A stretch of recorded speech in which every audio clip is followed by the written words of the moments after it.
It's wonderful to see everybody here. I really want to thank you all for being here today and joining us for the CANSSI Ontario Research Day. It's going to be a really fantastic day, and I hope that you'll all get a chance to connect and speak to each other. I know there's lots of us from all kinds of different universities from across the province, and that's really the intention of today is, of course, to get to know what's happening in the community, but also to get to know each other and have an opportunity to talk and maybe start some new collaborations. So really excited about that. So to begin with, I'd like to start with a land acknowledgement. So we wish to acknowledge the land on which the University of Toronto operates. For thousands of years, it's been the traditional land of the Huron-Wendat, the Seneca, and the Mississaugas of the Credit.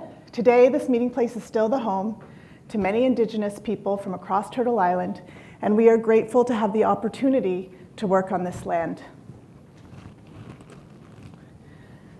So my name is Lisa Strug, and I'm the director of CANSSI Ontario and also the director of the Data Sciences Institute at the University of Toronto. But I'm also a professor of statistical sciences at the University of Toronto and of computer science and a senior scientist in genetics and genome biology at the Hospital for Sick Children. Before we begin today, I wanted to express my sincere appreciation to the huge team across the province and locally that I work with as the director of CANSSI Ontario to bring programming and events like this today to the community. So particularly thanks to our wonderful team at CANSSI Ontario, Rohan Alexander, who you'll meet shortly, Esther Brzunza, Alina Rizwan, and Natalie Sun, and to CANSSI Ontario's Provincial Advisory Committee. And this includes David Campbell from Carleton University, Don Eastup from CANSSI National, who's the director of the Canadian Statistical Sciences Institute at Simon Fraser, Zenny Fang from the University of Guelph, Hannah Jankowski from York University, Devan Lin from Queen's University, Guillaume Perret from McMaster University, Nancy Reed from the University of Toronto, and Stefan Steiner from the University of Waterloo. So we have a broad representation on our Provincial Advisory Committee, creating programming that we hope everybody enjoys, appreciates, and sees value in.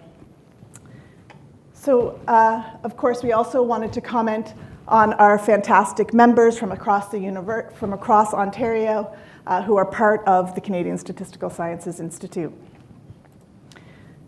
So a brief introduction to CANSSI Ontario. Really, our goal as the Ontario Regional Centre is to strengthen and enhance research and training in statistical sciences by developing programs that promote interdisciplinary research and enable multidisciplinary collaboration, and really strengthen what's happening together in the province and hopefully build relationships and solidify our community in a way where we can be a world-leading province in statistical sciences.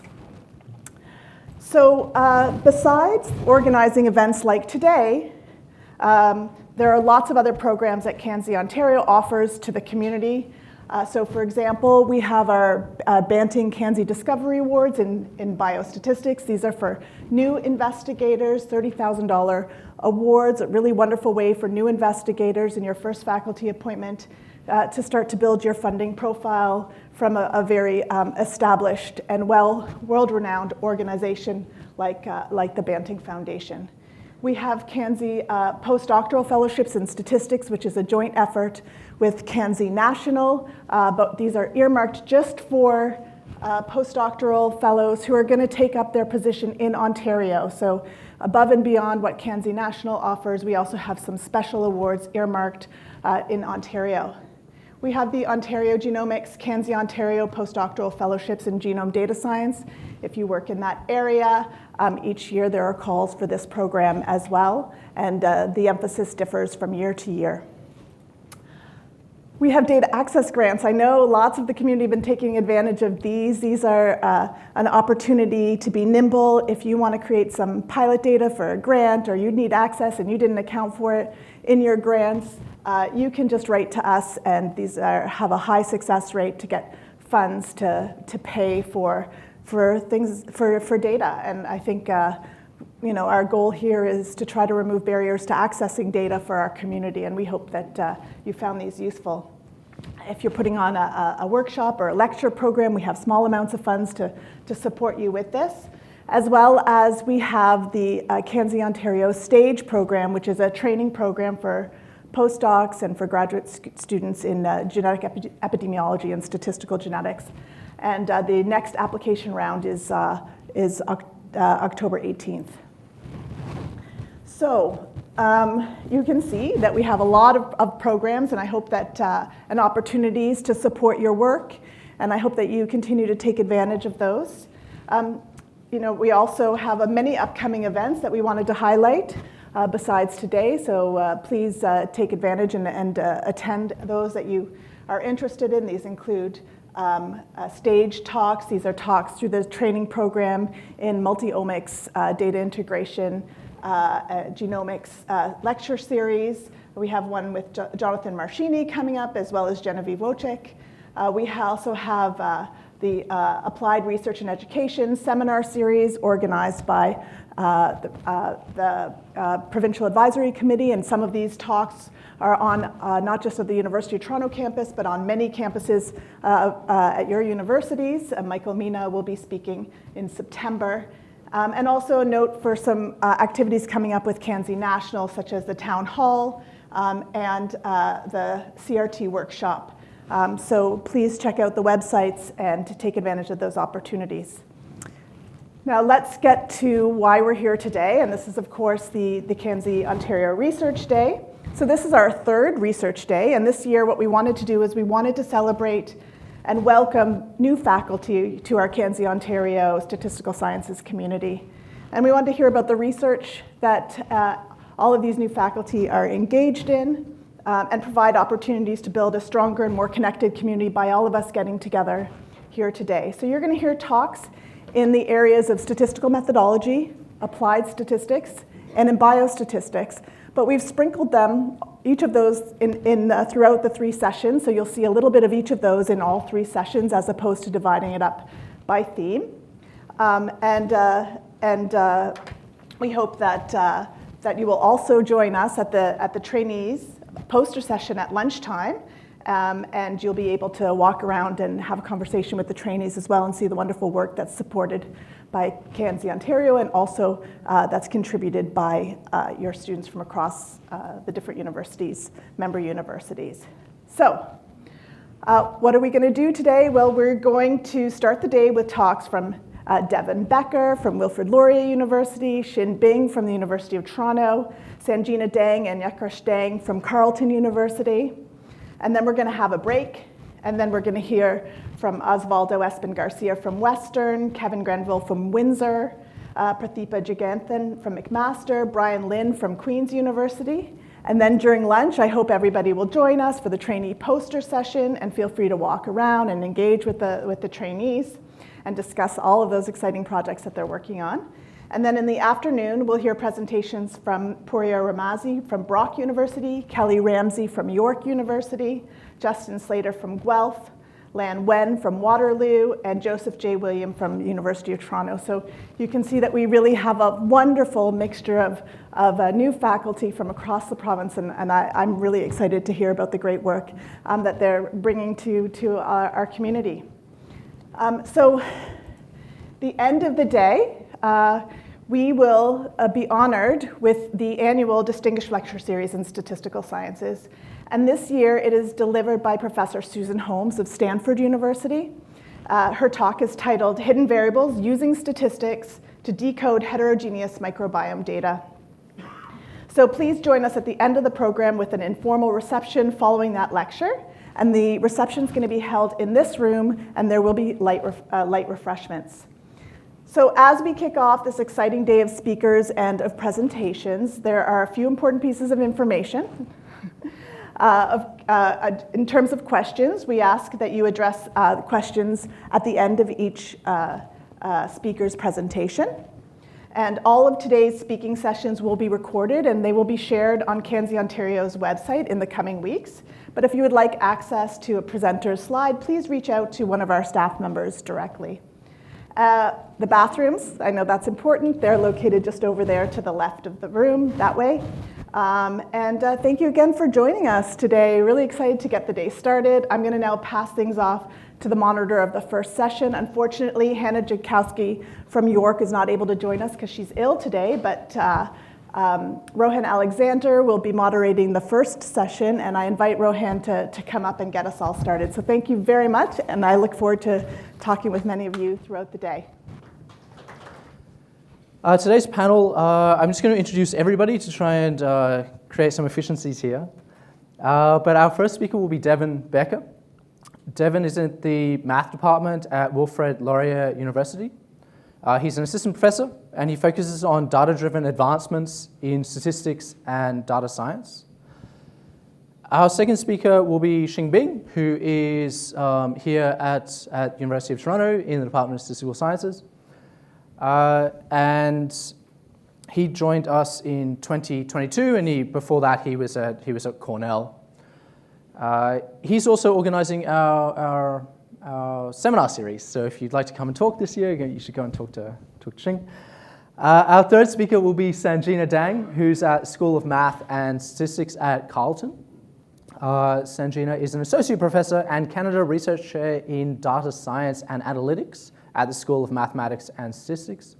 She's also an associate graduate faculty for bioinformatics at the University of Guelph. And our fourth speaker will be Utkarsh Dang, who is at the School of Mathematics and Statistics at the Department of Health Sciences at Carleton University. And Utkarsh is an assistant professor and participating faculty in data science, analytics, and artificial intelligence. So thank you very much for joining us for the first session. Our first speaker is Devan.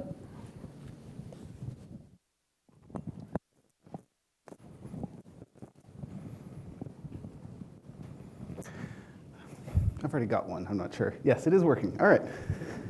Okay. All right, thank you for that introduction.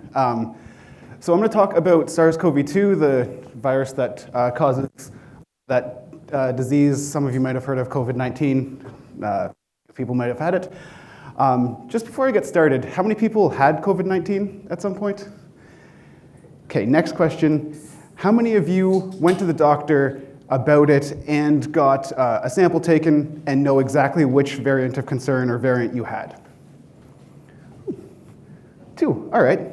That's actually not bad. I expected 1 at most, so that's pretty good. Yeah, so what I'm talking about today is the variants of concern or lineages. Lineages and variants I'm going to use as synonyms for this talk. They're not technically synonyms, but I'll switch between them.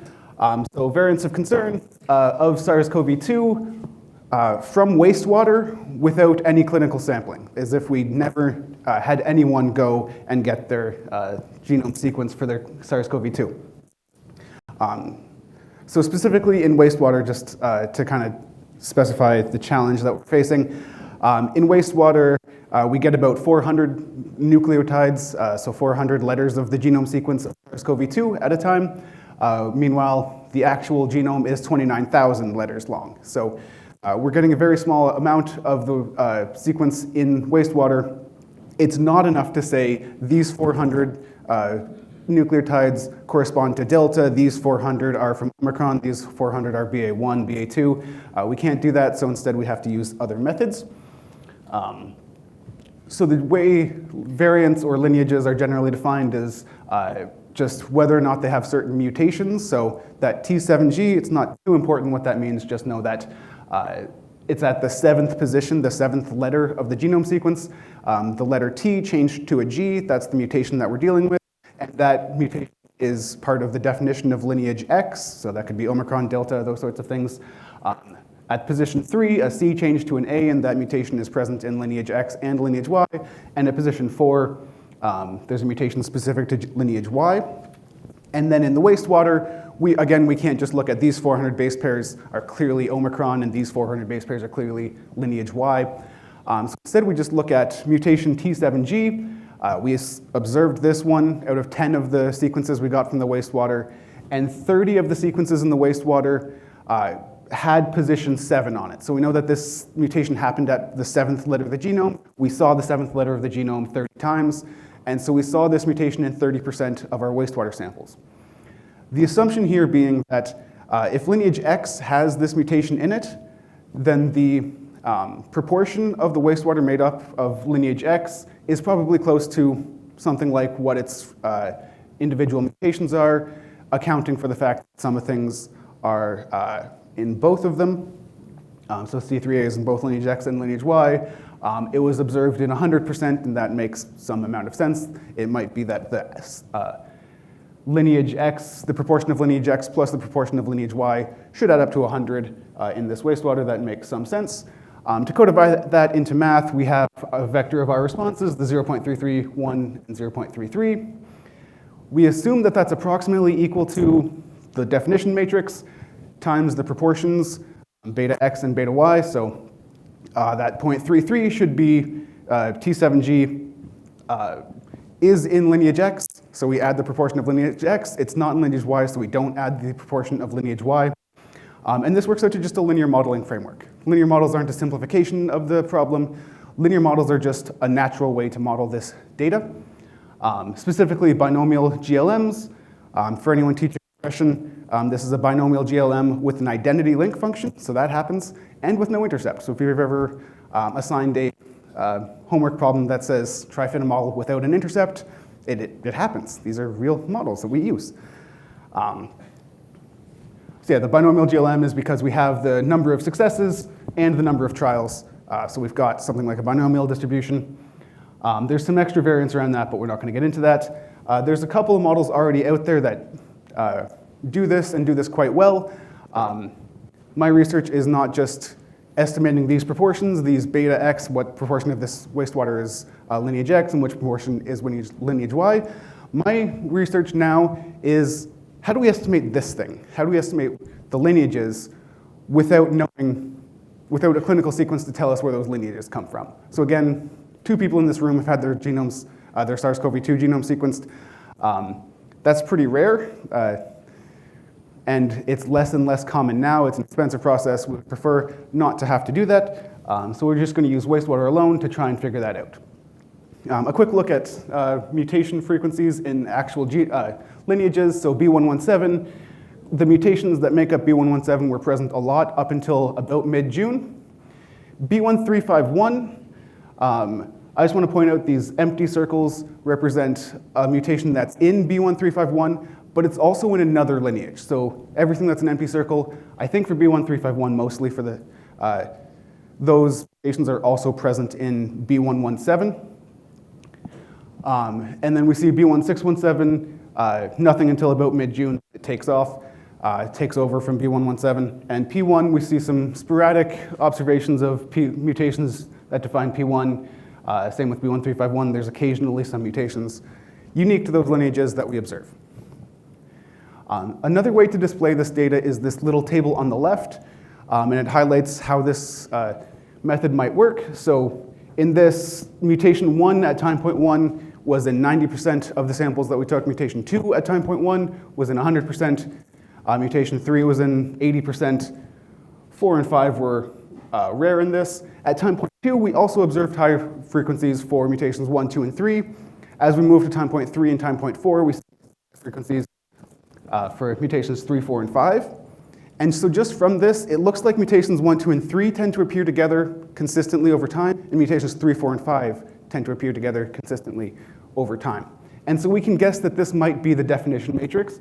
We can guess this from the data because we've got multiple samples under the assumption that things are consistent over time, those frequencies change smoothly, and together, this essentially comes down to a clustering problem where mutations are allowed to be part of more than one cluster, which complicates things but also makes things nice. Sorry. And then this is still 0.9 and 0.1, variant 1 or lineage 1, 90%, variant 2 or lineage 2 is 1%. And so my coefficients now become a matrix, which I assume these are going to be pretty smooth over time. It's going to be a smooth trend for the coefficients as well. So the algorithm that I've been using, that I've developed here, is something like a k-means algorithm where you estimate the centers of clusters and then you reassign points into different clusters, then you find the centers again, and then you reassign points, and then you find the centers and reassign points. I use something kind of like that. So I've got a step where I estimate the proportions, and then I have a step where I try and assign lineages, into lineages, and then another step where I assign proportions based on the new definitions, and then create new definitions, then assign proportions, and then so on and so forth. So over time, we can get a smooth estimate of the proportion using something like a time-varying coefficients model.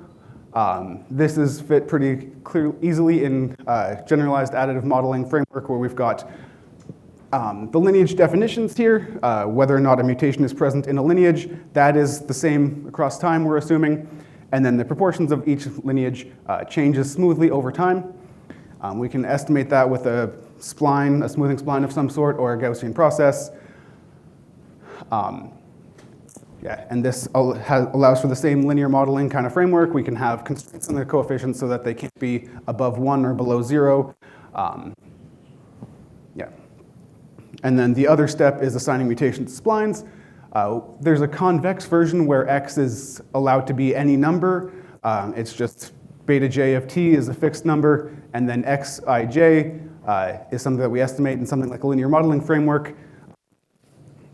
The non-convex version is where xij is just 0 or 1.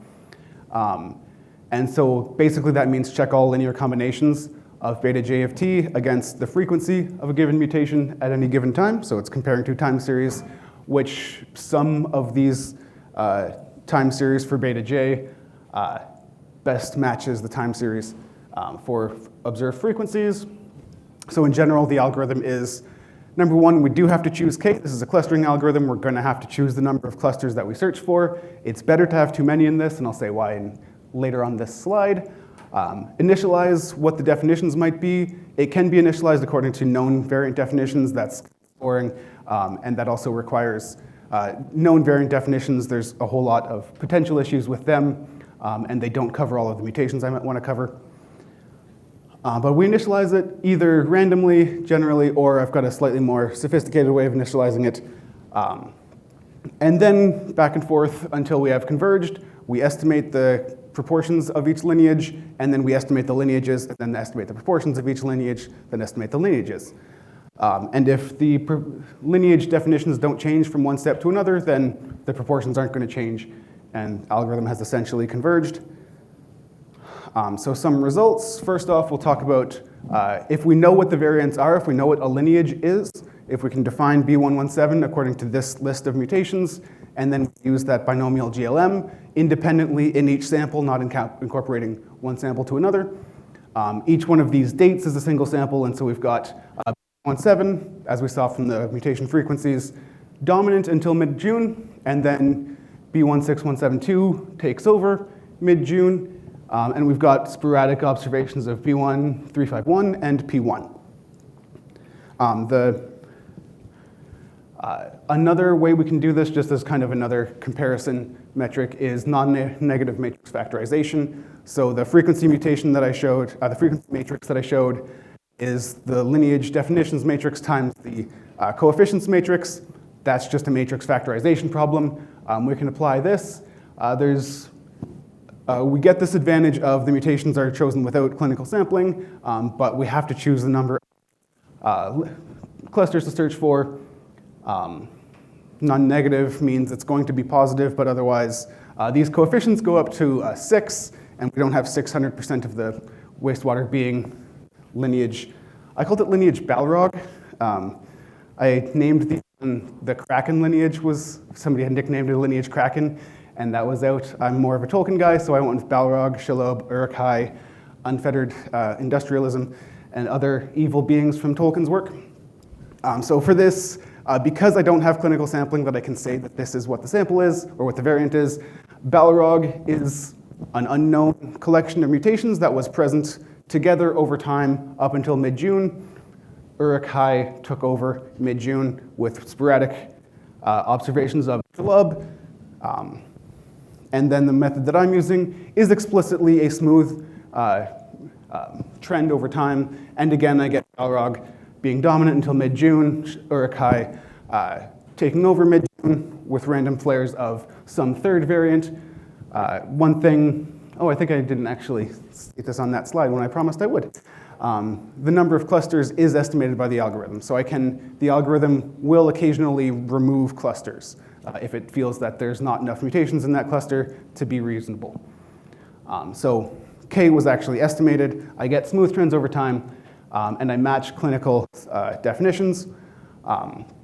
Generally, the lineage definitions agree. So this is the NMF and AK-GAMs. I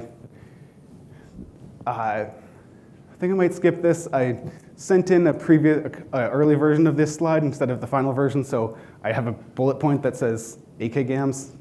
AK-GAMs. Just AK-GAMs. That's all I wanted to say. But yeah, in general, I'm finding the same mutations in this Balrog variant as what's in B117. Uruk-hai has similar mutations as what's in B1617.2. Generally, in conclusions, if I have samples over time and I can explicitly incorporate that temporal trend, as well as look at mutations and all of the bioinformatics stuff, and so I can see lineage definitions without needing clinical sampling. And so thank you, funding from NSERC, and I'm extremely happy to take any questions or any suggestions. This is still not yet published, and I'm happy to make it better in any way that I can.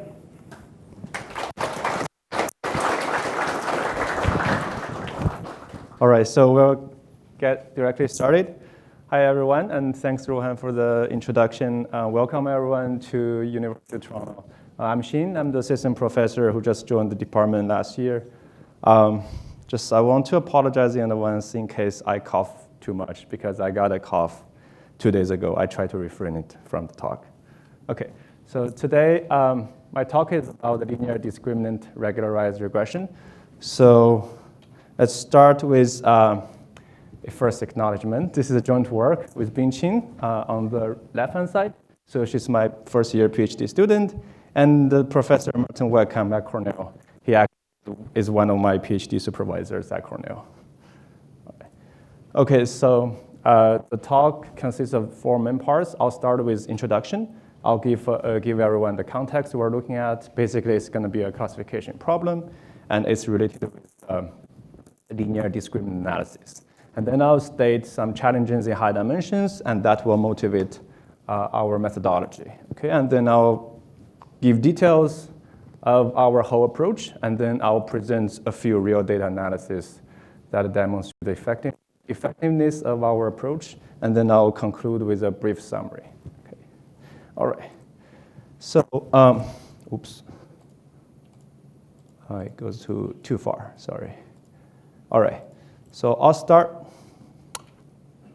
I'll use the keyboard. All right. So I'll start with 2 classical examples of the classification problems, just to get everyone on the same page. Okay, so one classification example I'm about to give is to cluster, for instance, in the paper published in 2001, they studied when we collect different tumor samples, and we have 14 tumor categories in mind. And tumor sample, the researchers measured their 16,000 gene expressions. Okay, so the idea is that researchers hope they can use these gene expression measurements to help them to identify which tumor category this sample belongs to. Okay, so this is one of the classification problem. You have a set of features measured for each sample, and you want to classify the label of that sample. Okay. The second one is a very classical image data where each of this digit is one sample, and the goal is just to classify each of these digits into its corresponding number. Okay. Just hopefully these 2 examples give you a very rough sense of what this classification problem is. And now I'm going to be a little bit mathematical. So let's put everything into a mathematical language. So in statistics, we typically assume there are n data points we have access to. And within each data point, we have 2 measurements. So one is the label. This is categorical for classification, and we are looking at the problems where we have L number of different levels. And in addition to the label, we also have measurement to features. This can correspond to P expressions for each sample or those pixels for each digit. Okay. And the goal of classification is, I should not say it's quite simple. So it's just basically to construct a function where in the jargon of classification, it is called classifier that maps a p-dimensional feature to one of these labels. Okay, so this is the mathematical notation. And of course, you have different choices of this function g, and you should choose the g such that this misclassification error is minimized. Okay, and this misclassification is defined as a probability that your function misclassifies the label, and that label is for a new random pair. Okay, this is some very basic definition of a classification problem. And then I'm going to move to the main topic of this talk. It's related with a classical approach, yet still powerful, and this is called linear discriminant analysis. I guess everyone has already learned this, but I just put it here to remind everyone. So LDA is basically assumes all the p-dimensional features. Once you are conditioning on each label, they are Gaussian random vectors with the same conditional mean. Different conditional means, here I denote as mu1 all the way up to mu capital L, but the same so-called within class covariance matrix sigma. Okay, and because of this assumption, LDA has 3 benefits, at least one probability, because we have the same within class covariance matrix, and this ends up a linear classifier by using the LDA rule, which is very easy to interpret in practice. Okay. The second one is LDA is known to handle multi-class labels very well. And this is not something to take it for granted because there are many classifiers such as support vector machine, which is very, very good to deal with binary classification, but really not easy to extend to handle multi-label very well. Okay. And the third one is robustness. This is something I want to put a little bit more emphasis on. Even though LDA makes such a strong assumption on the data, people typically observe a very robust performance of LDA, even though when this Gaussian entity does not hold. Okay, so later in the next couple of slides, I'll give you a few explanations on this point. Okay. All right, so move on a little bit based on the LDA. The LDA classifier is as simple as the following. For a new data point x, I just compare its Mahalanobis distance defined in the following way to each of these centers. Okay, and there is a weighting by using this within class covariance matrix. And because all the classes share the same covariance matrix, this ends up with a linear rule. And that's why LDA is linear. And the property for LDA for this classifier is that under the LDA model, this achieves the goal, meaning that it minimizes the risk, the misclassification risk. So it corresponds to the Bayes error, a Bayes classifier. Okay, so it's very easy to see that from this expression. We have all those parameters. It's easy to construct. Okay, and typically the parameter estimation can be maximum likelihood estimation, and you have interpretability because it's a linear classifier, and it's relatively easy to handle multi-class labels. But what about robustness? Okay, I want to put a little bit more explanation on this third point. So before talking about robustness, we need to think about this perspective, which is the Fisher's discriminant analysis, Fisher's perspective, I'll call it. So what does that mean? So Fisher proposes, instead of using the inverse of the covariance matrix to weight this, I choose a subspace by using a function, the matrix F. Okay, so the question is that how should we find this such F for certain purpose? Okay, and Fisher proposes to solve the columns of F via this type of equation. So basically, it tries to find, so each columns of F is one direction in the space where you want to map the high dimensional features onto. Okay, so you should choose the correct direction for a certain purpose. So Fisher proposed, I want to choose a direction such that once I project the high dimensional feature onto this space, all the data points are maximally separated across their levels. Okay? So this is basically what this optimization does for us. And this sigma B in red represents the between class variation. So you want to find the direction such that the between class variation is maximized, okay, subject to certain constraint on the within class variance. So this is a perspective, and the remarkable property for this, if this dimension K of this projection matrix F is chosen equal to the rank of all those conditional means, this is something technical condition. But once this is achieved, this rule is exactly equal to the LDA rule, okay? And this does not require anything on Gaussianity. If you look at this Fisher's rule, it doesn't, I mean, this is something you compare each new data point with the centers mapped in certain subspace where that subspace is constructed is totally independent of the data distribution. Okay, so this is a very heuristic way. It's like least squares where you can apply anyway, regardless of any model you have in mind. Okay, and this basically tells us why LDA is really robust. Oh, it's only 5 minutes. Okay, sorry, I should accelerate a bit.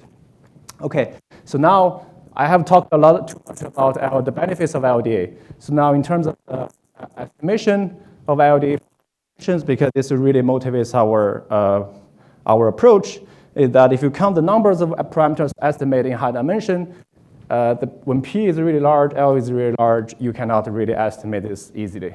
Okay, and there are a few approaches using structure for this purpose. I don't have time to go through, but basically the idea is that some works assume sparsity, and some work, well, most of the work assumes sparsity, but even they assume sparsity, computationally it's not easy to solve in the high dimensional case. Okay, so our procedure, let me give you a very brief sense of what our procedure is. It builds on a very key lemma where we try to link these discriminant directions. This is all you need to form LDA rule. And to link it with just the regression matrix. Okay, so the cool thing is that you don't really need to do LDA just because it's exactly equal to connected to the regression matrix in the following way. It is up to a L by L invertible matrix where we have a closed form expression. Okay, let me give you a very high level idea why this is useful.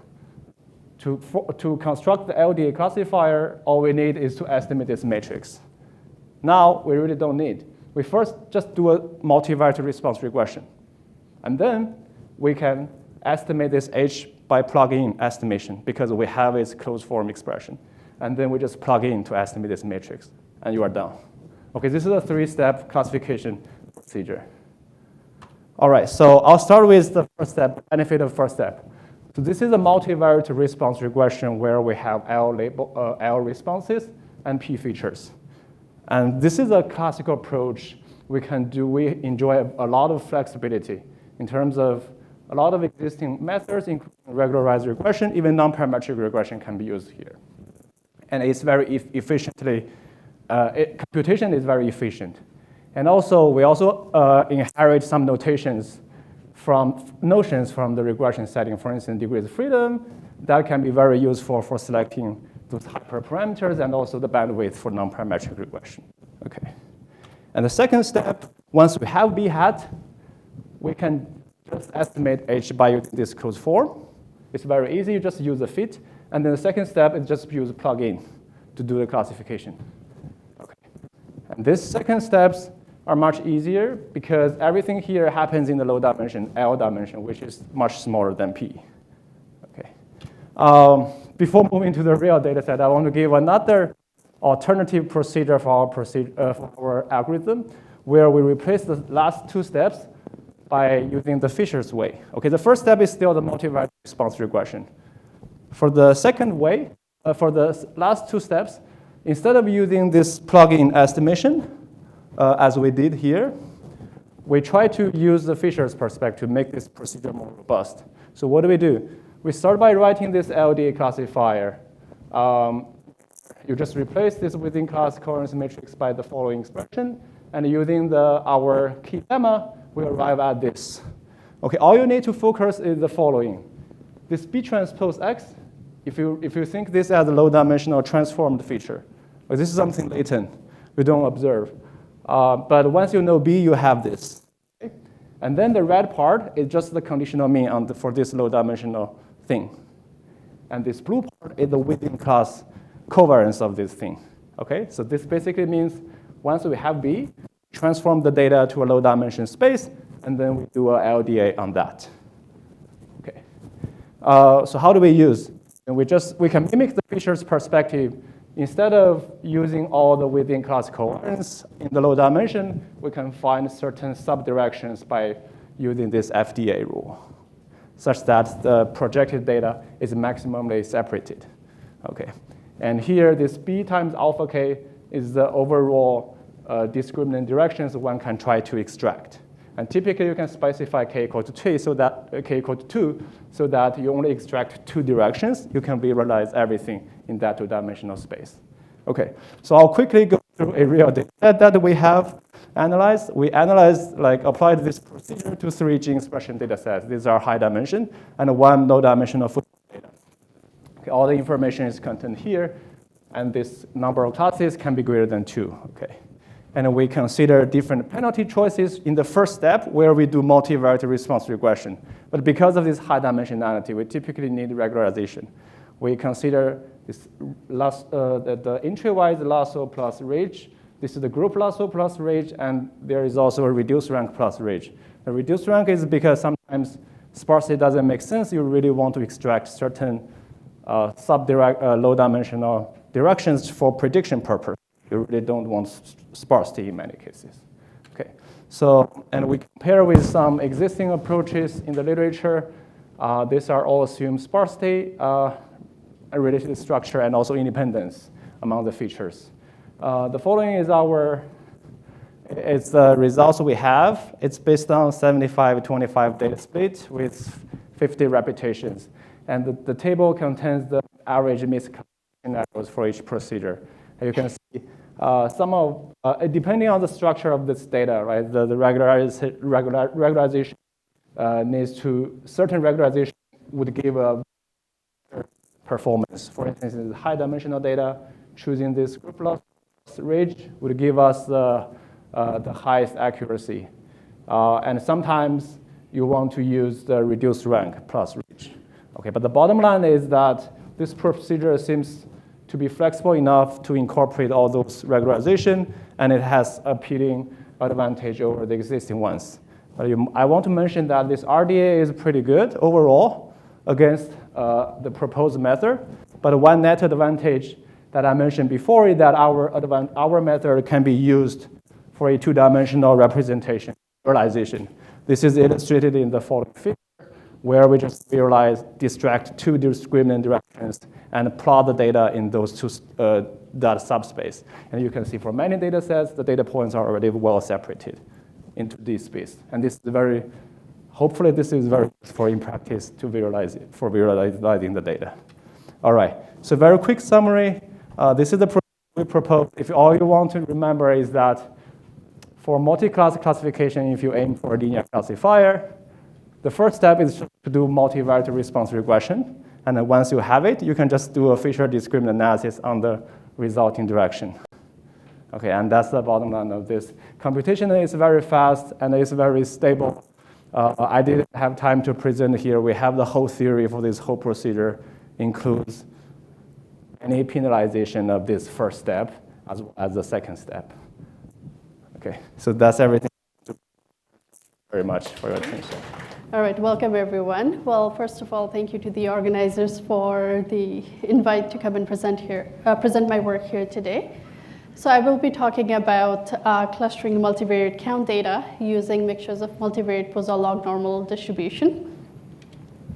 So clustering or unsupervised learning assigns observation into different clusters such that the observations within a cluster are more similar compared to the observation within different clusters. So my work primarily focuses on model-based clustering, which essentially assumes that a G-component finite mixture density, which assumes that each component can be represented with a density. So a G-component finite mixture density can be written as shown over here, where this pi G is your mixing proportion, and the FG is your component-specific distribution, probability density function with the parameter theta G. So one nice thing about mixture model is that depending on the nature of the data, you can utilize different distribution, which makes them more flexible for clustering different types of data sets. So my focus today will be on clustering multivariate count data, which are encountered in many fields, bioinformatics, text mining, sports analytics, just some examples. My talk today will focus on multivariate count data that are encountered in bioinformatics. Having said that, these models can be easily adapted to model multivariate count data in many fields. So in terms of some multivariate choices, we have multivariate Poisson distribution, multivariate Poisson beta distribution, multivariate negative binomial distribution. Although these distributions have been around for a while, either they're computationally intensive or some of these models allow for restricted covariance structure. So even in recent work, like a lot of work actually assumes independence between the variables, which could be problematic. My work focuses on multivariate Poisson log normal distribution, which arises from a hierarchical structure where you observe count Yij, conditional on the latent variable x, comes from a Poisson distribution, and this underlying latent variable x we assume comes from a multivariate normal distribution with a mean mu and covariance sigma. So because of this hierarchical structure, the mean and variances no longer need to be equal, which is a restriction with the Poisson distribution, right? So, and because we are adopting a multivariate distribution for the latent variable x, we also have a covariance between the variables. So because of this, adopting this hierarchical structure, we can account for overdispersion, and it allows for both positive and negative correlation between the variables. So in Silva et al. 2019, we proposed a mixtures of MPLN distribution to cluster RNA-seq data. So essentially, as I mentioned before, this is your general structure for your mixture models. We are essentially, what we are doing is we are assuming that the distribution, component-specific distribution for Y is your multivariate Poisson log normal distribution with a mean mu G and parameter and covariance sigma G. So the probability mass function of Y can be written as shown over here. So one main challenge in dealing with MPLN distribution is that the marginal distribution of Y involves multiple integral and cannot be simplified further. Several approaches have been proposed for parameter estimation for MPLN distribution. So one that utilizes a Bayesian approach to Bayesian framework to estimate the latent variable within an EM algorithm known as MCMC EM algorithm. Another one that utilizes a variational Gaussian approximation within an EM algorithm. So my talk today will focus on variational Gaussian-based approach. So it has been shown to provide accurate parameter estimation, but it does not come with heavy computational burden that comes with MCMC-based approaches. So in the context of clustering, we typically don't know the group membership of these observations. So the goal is to be able to estimate these group membership while we are estimating these model parameters. So we introduce an unobserved component indicator variable Z, such that Zij would have value 1 if observation I belongs to component G and 0 otherwise. So again, so I will be talking about extensions of this MPLN model for clustering like high-dimensional data. So essentially, because we are adopting your Gaussian distribution in the latent space, we are now, again, we have all these issues that comes with estimating sigma in high-dimensional case with the Gaussian distribution that kind of comes into this MPLN as well. So the number of parameters sigma actually increases quadratically with the dimensionality. And as the previous talk also talked about, when you're estimating sigma G, when your sample size is lower, you run into computational issues, leading to degenerate solutions and other issues related to model convergence and model fitting. So what I will be focusing on is the factor analyzer structures that will be incorporated within this MPLN framework. So we will be utilizing the mixtures of factor analyzer structure that has been used for modeling high-dimensional data set. So in order to incorporate factor analyzer structure within this MPLN framework, what we do is we introduce this factor structure via the latent space of X. So the d-dimensional vector X is written using a p-dimensional vector of latent factor u, as shown over here, where this mu g is your group-specific mean, lambda g is your d by p dimensional factor loadings, u is your unobserved latent factors, and epsilon ig is your error term. Because of incorporating this factor analyzer structure, now the marginal distribution of x will have a covariance term that could be decomposed as lambda lambda transpose plus psi. And the main advantage of using this decomposition is that it reduces a lot of, so the number of parameters is substantially reduced. Secondly, it also has other additional computational benefit that I'm not going to go in the interest of time.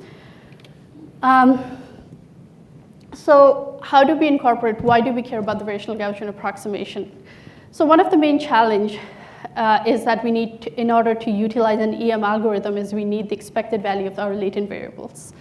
So in order to, which actually is computationally intensive, so we adopt a variational Gaussian approximation, where a true posterior density is approximated by an approximating Gaussian density, which we obtain by minimizing the Kullback-Leibler divergence between the true and approximating density. So essentially, if we have an approximating density Q of x, we can write our log of py as a sum of two terms. So your first term is what we call our evidence lower bound, and the second term is basically the Kullback-Leibler divergence between the true and approximating density. So our goal is to find these parameters for this approximating density Qx such that this Kullback-Leibler divergence is minimized. So what we essentially do is we try to find we try to find the estimates of the parameter that maximizes the elbow, which in turn will minimize the Kullback-Leibler divergence. So in order to do parameter estimation for our mixtures of MPLN distribution with factor analyzer structures incorporated, we implemented a variational variant of an alternating expectation conditional maximization algorithm. So, and ACM is essentially an extension of the EM algorithm, which has different specifications of missing data in different stages. So in similar to factor analyzer, we actually, in cycle 1, we treat variable x and z as missing, and we utilize this hierarchical structure in cycle 1.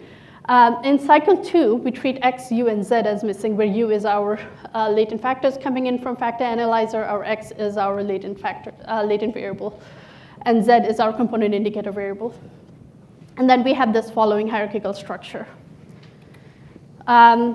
So in cycle 1, we assume that the approximating density for Qx is normal distribution with a mean MIG and covariance SIG. In cycle 2, we assume that the approximating density, joint density of Qx and of x and u can be decomposed as Qx times Qu, and we assume that Qx is the same as what we had in cycle 1. Qu, we assume it's a normal distribution with the parameters Pig and covariance sigma ig, Qig. So essentially, when we are finding these, so depending on different cycles, we replace the marginal in the MPLN by the sum of elbows in each cycle, and we try to find the parameter estimates that maximizes the elbow. So without going into mathematical detail, essentially our variational AACM algorithm can be summarized into these two steps. In the first cycle, we update our variational parameters for our latent variable x, which are your MIG and SIG. We update our component indicator variable. We update our parameters Pig and μg. In cycle 2, we update our variational parameters Pig, Qig, and update our model parameters psi g and lambda g, which are related to your covariance matrix. And we essentially iterate between step 1 and step 2 until convergence has been achieved. Because we can actually write our covariance matrix sigma as lambda lambda plus transpose plus psi, to introduce further parsimony, we actually impose various constraints on these components. So we actually impose constraints on lambda to be equal or different across groups, psi to be different or equal across group, and psi to be isotropic or anisotropic. And with these different constraints, we actually have 8 different models, and depending on the specification of the constraint, we have different number of parameters in the covariance matrix. So now, in the case of our mixture models, we don't know the true number of components, and we don't really know which model specification is ideal for our data. We don't even know which number of latent factors we really need for this data sets.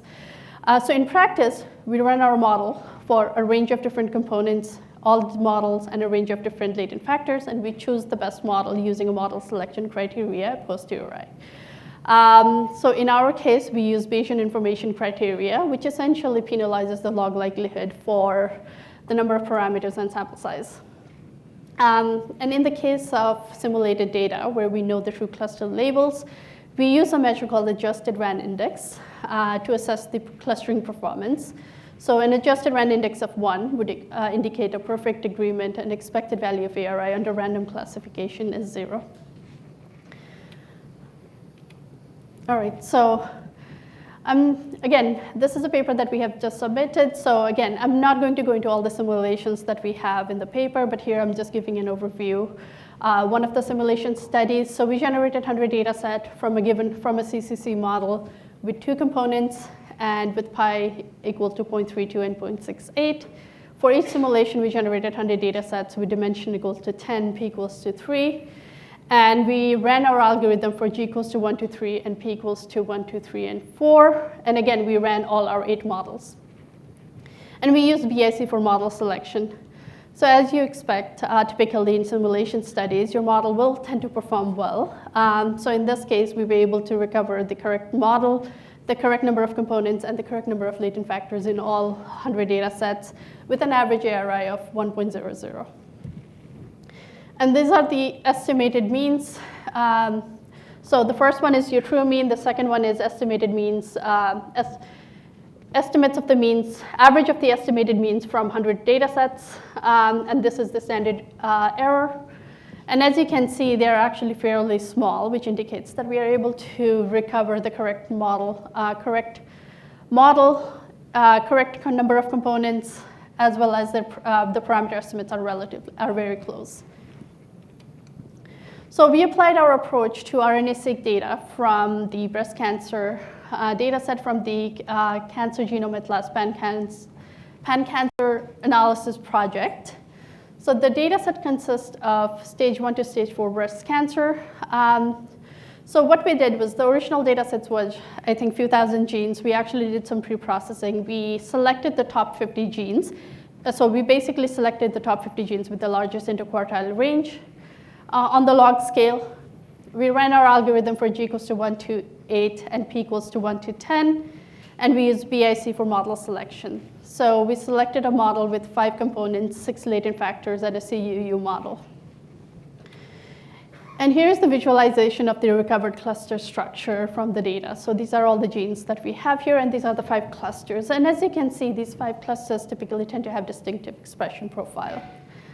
And we also wanted to see what exactly these clusters could represent. So we actually found that cluster 4 was actually the least favorable in terms of overall survival, followed by cluster 3, and cluster 2 was the most favorable in terms of cluster 2. The most favorable cluster was cluster 2 in terms of overall survival. So just to summarize, we utilize a family of multivariate Poisson log normal factor analyzer models to cluster high-dimensional multivariate count data. And to eliminate the computational overhead that comes with a Bayesian approach, we utilize variational Gaussian approximation-based approach for parameter estimation within an AECM algorithm framework. Through the simulation study, we showed that the approach provides good clustering results. And while we implement this model in terms of using RNA-seq data as an illustration, technically these models could be implemented for multivariate count data in any field. So I think we are still interested in terms of future directions. Again, as with any EM algorithm, these algorithms can be prone to initializations. So we are interested in investigating some initialization strategies. It seems like our model selection seem to work okay in simulation studies, but in real data set, we found that it typically tend to select the model where lambda is constrained, just so that it saves a lot of parameters. So we are also interested in trying to investigate other model selection criteria as well. And some key references. And just to acknowledge that this work here was done in collaboration with several researchers, Andrea Payne, who is an MSc student at Carleton University, Dr. Anjali Silva from University of Toronto, Dr. Paul McNicholas from McMaster University, Dr. Stephen Rothstein from University of Guelph. And this work was supported by Canada Researcher Program as well as NSERC Discovery Grant. And thank you for listening. Okay, perfect. Thank you very much to the organizers. This is a very applied talk and very different than what we've heard before, but also I hope you'll find it quite useful. Just one clarification, my home department is indeed Department of Health Sciences. I have a 0% appointment in the School of Math and Stats, but I'm also associated with the DSAI program. So here are my disclosures, nothing special there. A brief outline. I will be talking about two rare diseases, Duchenne and Becker muscular dystrophy. I'll talk about how these are rare, which present their challenges, but also how we have downstream challenges of that. We'll talk about some data types regularly gathered, as well as the importance of collaboration, how important statistical modeling is even when you have really messy data, and some lessons learned and continuing issues. Okay, so what is a rare disease? There's no commonly accepted definition, although lots of groups are working on it. There's an estimate that there's between 6,000 to 8,000 worldwide rare diseases. Most are genetic disorders, and about 50% of them affect children. In Canada, the estimates are that there's about between 1 million to 3 million people who have some rare disease. The ones that I'll be talking about today are neuromuscular diseases. More specifically, these are muscle wasting diseases. So these are called muscular dystrophies. What do I mean by muscle wasting? Literally, the muscle wastes away and is replaced by fat. And these are due to this protein called dystrophin. Now, these are both X chromosome linked, so boys are affected. These are progressive, fatal. At least in the case of Duchenne, Becker, it's a bit more complicated. Both of these are coming about because of this DMD gene, which is the largest gene in the human genome. And there are 79 exons in there. The idea being you disrupt the reading frame here, and either you end up with no dystrophin being produced, which gives you Duchenne muscular dystrophy, or you end up with partial dystrophin being produced, and you end up with Becker muscular dystrophy. So Duchenne affects 1 in 5,000 male births. It's pretty clear very early on, between 2 to 6 years of age. Most muscles are affected because dystrophin is supposed to be present in all muscles. Eventually, these muscles waste away. The lifespan in Duchenne is about 30, and that's actually an improvement over the last couple of decades. And the reason being the loss of dystrophin in muscle, and eventually it affects cardiac muscle. The standard of care is high-dose corticosteroids. Prednisone and deflazacort have been used for years. Vamorolone is the newer steroid that has been just approved in US, UK, and EU. And this is something I've been working in the research program for the last few years. There's no cure. Some therapies, some newer therapies like gene therapy and exon skipping are trying to basically get the body to be able to convert from a Duchenne phenotype to a Becker phenotype by inducing some partial functional dystrophin production. In the future, combination therapies are likely to be used. As I said, highly severe, very fatal. There are teams of physicians that work and provide care for this, and the cost of this, not only to the families, but also to the healthcare system, is immense. So just comparing Duchenne and Becker. Duchenne, just to give you guys an idea, between 2 and 6, it'll be diagnosed by the time they're between, these boys are between 10 to 16 years of age, they've lost the ability to walk. Eventually, they'll lose the ability to be able to raise their hands over their head. Eventually, they'll lose the ability to be able to bring their hands to their mouth. Lifespan is about late 20s, early 30s. That's when you have no dystrophin. With Becker, it's less severe, but in fact makes it more challenging. With Becker, you can have patients who have lost the ability to walk in their 30s, and you have other patients who have the ability to walk well into their 60s. So there's just a massive range of symptoms here. What we have, based on natural history studies, clinical trials, what has now been well established, and guidance from regulatory agencies, that if you want to try and help by new therapeutic products, you really want to focus, at least in Duchenne, in the early stage where you still have enough muscle that you can preserve this moving forward. But at each stage, whether early non-ambulatory, late, there are different drugs, different assistive devices, different care considerations, and different characteristics. So how do we measure how someone is doing who has a dystrophy like this?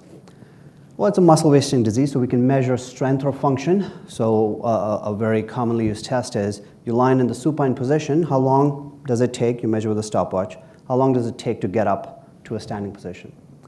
Now, you can imagine that motion, and you're measuring proximal muscle strength. There are other tests used. How many meters can you walk in 6 meters? That's measuring endurance or stamina.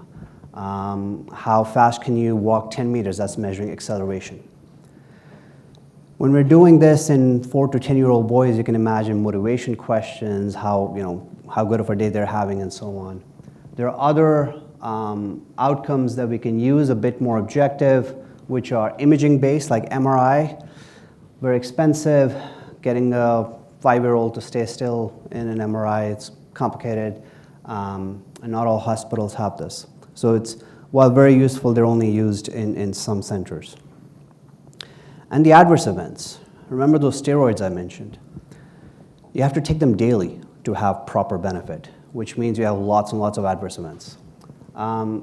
Boys with Duchenne are typically below the mean anyway compared to normal healthy peers for height. You give them daily steroids, they're growth stunted. Vamorolone, this drug that I was talking about, removes that side effect. It also encourages more appetite, and so BMI is much higher. These corticosteroids are also basically a synthetic version of cortisol, which means you take that every day and your body loses the ability to mount an effective cortisol response to physiological stress. So there's adrenal insufficiency questions as well. These boys also have delayed puberty, which means you have to prescribe testosterone. So there's lots and lots happening. We also collect data on quality of life, but with such a complicated disease, these quality of life data sets have huge variation, even from week to week. So it's not been able to be used in clinical trials as well as we would have liked them to be. And when I say quality of life, I mean this can be as simple as, are you able to shampoo your hair? But it could be on subdomains related to anxiety, depression, fatigue, and so on. Biomarkers is something that we've spent a lot of efforts on in the last few years, and this is really, there's an immense promise here. You can get biomarkers at different omics levels. You can get biopsies or you can get blood draws. Biopsies are slowly being phased out, just more invasive. Boys don't want to do that over and over again, especially young boys. Simple blood draws are easier. We can also use accelerometer-based approaches, right? Many people have these Fitbits and Apple Watches and so on. We can use actigraph watches. We've seen a lot of variation just depending on where you position this device, what kind of algorithm is being used to pre-process the data, and so on. There's currently only one approved outcome by the European Medicine Agency, and that's you strap this accelerometer to your ankle and you get data on the stride velocity and you model the 95th centile of this. And of course, all of these are affected by drugs. Just to sort of continue to give you an idea of challenges, depending on the mutation itself, there's variability associated in the data we see, not just on the X chromosome, but there are genetic modifiers on other chromosomes which also affect the phenotype seen, whether they're very mild or whether they're very severe. Whether a boy started on corticosteroids early on or late is a huge factor. How much lifetime exposure have they had? Are they taking it daily? Are they taking it intermittently? Do they get weekend boluses? Everything has a different profile. Using biomarker data that's published in the literature, there are lots of challenges associated with it because many of these platforms are relative as compared to absolute, and that I'll show an example of where we have seen some challenges. Reliability of tests is a big part of this. In a disease and in an area where you don't know a lot, the tendency is to get these boys in clinical trials and observational studies to do a lot. But sometimes we're finding, we made them go through all these tests were not reliable. So we should really cut them out so we're not adding to the site burden, adding to the patient burden. There are also nuances. So when you lose, and eventually all these boys lose these abilities, you lose an ability to do a test and you get a missing data point. Now, usually we capture information on whether it was missing because of disease progression or not, but sometimes it's not clean. So what do? Is that an inability because of disease progression? Were they having a bad day? Was it an injury that day? Was it a lack of time by the clinical evaluators? All of this must be thought through in your design and your analysis. So really quickly, this was just the time to stand from supine test that I was talking about, but at every stage we have different outcomes. So I'll talk about two brief research questions now that you have some background. One is, can we distinguish between clinical severity from treatment non-response? Does the treatment work, but they were just too severe that we couldn't see it? That's those patients we need a lot more patients. And in rare disease, for these clinical trials, that's a problem. And how do we better make use of biomarkers? So to answer the first question, we put together data on clinical trials and prospective observational studies. And we conducted a longitudinal latent class analysis of early age outcomes. And the idea was, can we infer some clusters of similarly progressing boys over time? And this was work done by Dr. Yuan Fang, who's a faculty at Binghamton University now. And this is very messy data. This on the top left is that stand from supine test. You take the reciprocal, you get a velocity, you get how fast they did something. On the top right is how fast they walk 10 meters. And in the bottom left, it's how fast they can climb 4 steps. All of the y-axes hit 0 at some point. That means they've lost the inability. But often this could be 6 months after, a year after they've lost the ability, just based on data collection challenges. So you can also see lots of heterogeneity. There are boys who are losing the ability to do this around age 8, while there are many others who are well into their mid-teens who are able to do this. So we fit a multivariate response latent class linear mixed model, I won't go into too many details right now, but what we did find were 3 clusters. We had 1 cluster of quite slow progressing boys, 1 moderate progressing boys, and 1 very fast progressing boys.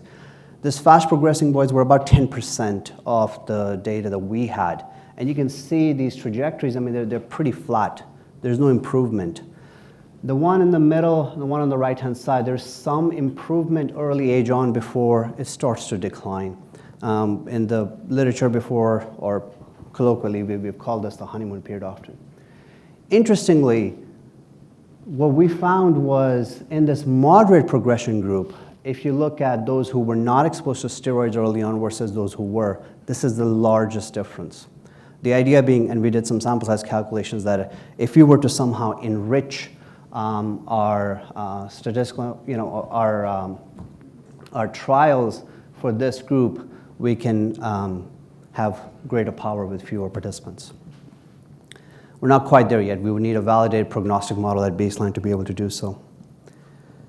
Okay, just in terms of biomarkers, I'm going a little bit quickly here, running out of time. We can do full-on clinical trials that take a long time, but we can also de-risk using very, very short-term clinical trials and be able to build bridging biomarkers which can bridge early stage mechanism of action-based biomarkers to those outcomes that we're interested in. But there are lots of issues associated with it. There have been lots of biomarkers that have not been able to be reproduced. So one of the ongoing projects in my lab right now is just using R and using sort of these coding pipelines. We're building a living systematic review of all the biomarkers that have been investigated in the literature so far. The idea being, and imagine this is like a volcano plot, you have fold change at the bottom and p-value on the y-axis. This is a very clear signal, right? Every single time the fold change is in about the same range, whereas this is not. So if there are researchers using these biomarkers to build signatures, they need to be able to use the ones that are going to be transportable across technologies, whether it be Aptamer, ELISA, and so on. So I'll skip that. This is ongoing work. Just one more thing about natural history studies. I showed you some data from Duchenne. Becker is even rarer. So this is one of the largest studies that's been published so far. We published this earlier this year. This is between 5 and 20 years, it's fairly flat, whereas between 20 and 60 years, we have this decline. It's a slow decline for Becker, but also look at how many participants we actually had per 5-year age bin. It's quite small, but that doesn't mean we can't use this data, and we're actually using some of this, some of the learnings. We have been running a clinical trial of vamorolone in Becker muscular dystrophy. So just to reinforce that, even though we might have very messy data, we can still use it quite well. So just closing comments, important to be careful about design and transparent about quality of data. Messy natural history data from a condition with complex pathophysiology can still be quite informative. We do need to be careful we are using outcomes that are reliable though. And we really need to move towards a paradigm where we're building larger and larger data sets. We've run into lots of challenges with design of studies where we're trying to get data from. Originally, they were never consented for the data being able to send outside the institution. So how do you do that again? You have to get those patients back in and reconsent. That's a big challenge. Or GDPR issues and things like that. There are ways to do this, and very happy to discuss after as well. I didn't quite get to this last part. I had to skip a slide. But just like there's a common refrain that statisticians really need to be involved at the beginning and throughout any study, it also goes the same for physicians. So when we're building these, when we're doing statistical modeling, we're building biomarker signatures or anything like that, we need to keep the physicians involved as well, because they're the ones who are actually going to use this in their clinics. Okay, some references, and I'll close with this. So first of all, thanks to all the patients with muscular dystrophies and their families for participating in our studies. We won't have any data without them. Thanks to my frequent collaborators on the top from Binghamton University, University of Pittsburgh Medical Center, and CHIO, and then my trainees at the bottom. I mentioned Dr. Yuan Fang, who's a faculty at Binghamton University, Dr. Mangshu Tu, who's at Kai-Hai and who's been working on the biomarker research website, as well as Rebecca Tobin and Lena Abler-Ruzig. Thanks to the funders and thanks to the organizers. I'll stop there. Thanks.